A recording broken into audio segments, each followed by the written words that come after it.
Muy buenas tardes y bienvenidos una vez más a su canal de Centro de Estudios y Formación.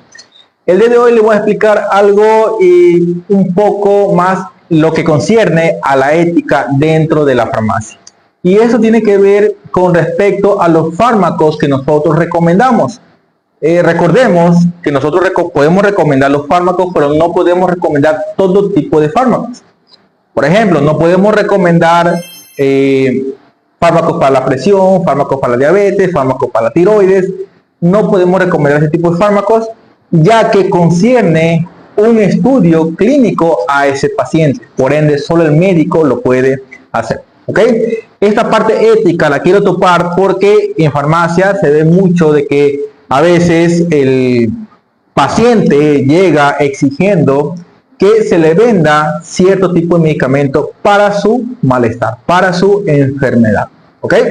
Entonces, digamos, uno de los ejemplos que yo comúnmente pongo con base a mi experiencia es cuando me llegaba pacientes hipertensos y me decían que le vendan medicamentos para la presión. ¿Ok? Entonces, cuando ellos decían, bueno, ¿sabe qué? Mire, tengo un dolor de cabeza, estoy con la presión elevada, venden un fármaco. Yo comúnmente le decía, sí, caballero, pero ¿qué fármaco está tomando usted? Y me decía, no, usted véndame cualquiera.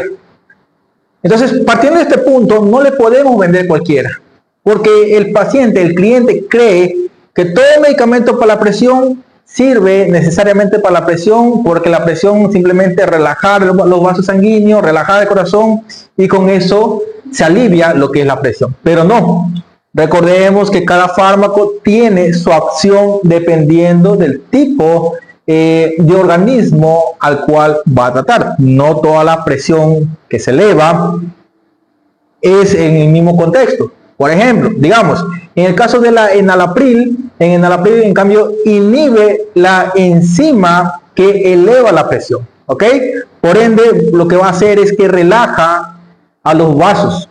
En el caso, por ejemplo, de la losartán, esta es una hormona que, mejor dicho, esta bloquea la hormona que eleva la presión, ¿ok?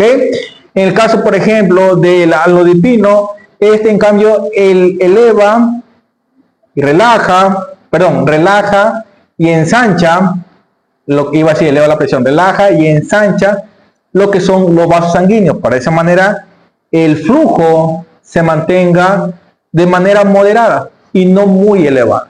¿Ok? Eso para entenderlo de esa manera. Entonces, cuando el paciente me preguntaba a mí algún fármaco, yo le decía, verá, puede ocurrir 3 eventos si le vendo cualquier fármaco para la presión sin saber cuál es el que necesita. Primer evento, 4 en sí ocurre. Primer evento es que no le va a pasar nada. Segundo es que se eleve, o sea, que el fármaco, que su presión se sigue elevando porque el fármaco no le está haciendo nada. El tercero, en cambio, es que el fármaco relaje bastante y usted llega a tener hipotensión. Y el cuarto evento es que milagrosamente yo le llegue a atinar.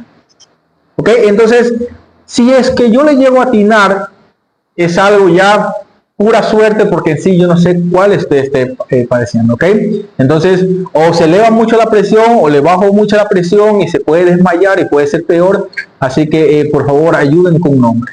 ¿Ok? Comúnmente el cliente se asustaba y decía, no, entonces en tal caso voy a ver la receta, voy a ver qué fármaco estoy tomando o voy a llamar a ver qué fármaco estoy tomando. ¿Ok?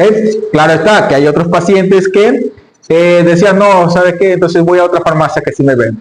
Y sí, porque van a otra farmacia y le venden. Y lo más común que le venden, porque el farmacéutico lo más común que se sabe es la losartán. Y le venden la losartán. ¿Ok? A nivel del cuadro nacional básico de medicamentos, la losartán está como primera opción. ¿Ok? Conjunto con la alodipino. Y esto radica en cada país, al menos en Latinoamérica, el cuadro nacional básico de medicamentos en toda Latinoamérica se parece bastante, ¿ok? Por ejemplo, para la fiebre, malestar, paracetamol, incluso cuando hay una infección, algo viral, paracetamol, primera opción. Todos los países lo saben, ¿ok?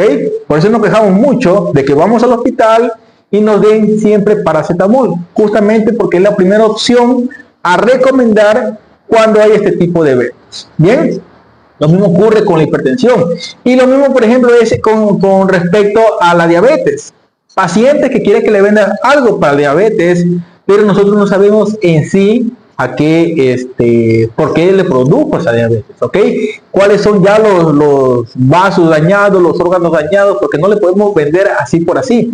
El consejo que yo les doy es asústenlo, ¿ok? Asustemos al paciente, no para que se vaya, simplemente para que él caiga en cuenta de el mal que él mismo se está haciendo al pedirnos o a exigirnos un medicamento solo porque él cree que todos los medicamentos para esa enfermedad se parecen, ¿ok? Entonces, la parte ética justamente es esta, que así el paciente venga molesto, así el paciente venga enojado, nosotros siempre tenemos que mantener la calma. Para eso hice un video de los tipos de clientes. Tenemos que mantener la calma, no nos rebajemos. Si el cliente se quiere ir, bueno, no podemos hacer nada en ese caso, ¿ok? Porque estamos hablando ya de enfermedades, ¿ok?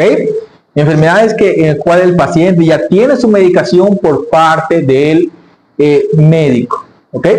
Entonces, algo muy importante que yo quería darles a entender, a comprender, porque en farmacia ocurre que cuando el paciente llega así simplemente se le vende, ¿ok? No hay una parte ética, simplemente hay una parte en donde yo sé que si le vende este fármaco que justamente está en promoción, voy a comisionar. No es algo que se tenga que hacer. Por más comisión que nos dé, preferible pedirle al cliente que vaya a ver su receta o que llame a su médico y diga qué medicamento está tomando, pero no vender por venderle, ¿okay? La parte ética tiene que ir muy de la mano con el farmacéutico. Y eso también les digo porque hay hasta visitadores médicos que dicen, no, tú solo recomiéndale mientras tú ganes, aquí ganamos todo, pero no. Gana el farmacéutico, gana el visitador, gana la farmacia, pero el cliente es el que pierde. Y no tiene que ser así. Entonces, si te gustó el video, recuerda suscribirte, compartirlo, dale like. Si tienes algún tema que quisieras hablar con respecto a lo que es la farmacia, lo puedes dejar en la caja de los comentarios. Te lo responderé con base en mi experiencia, ya que llevo 12 años, bueno, llevaba 12 años trabajando en farmacia y creo que tengo la suficiente base como para darles las ideas, mis opiniones con respecto a la farmacia. Bien, así que nos vemos en una próxima.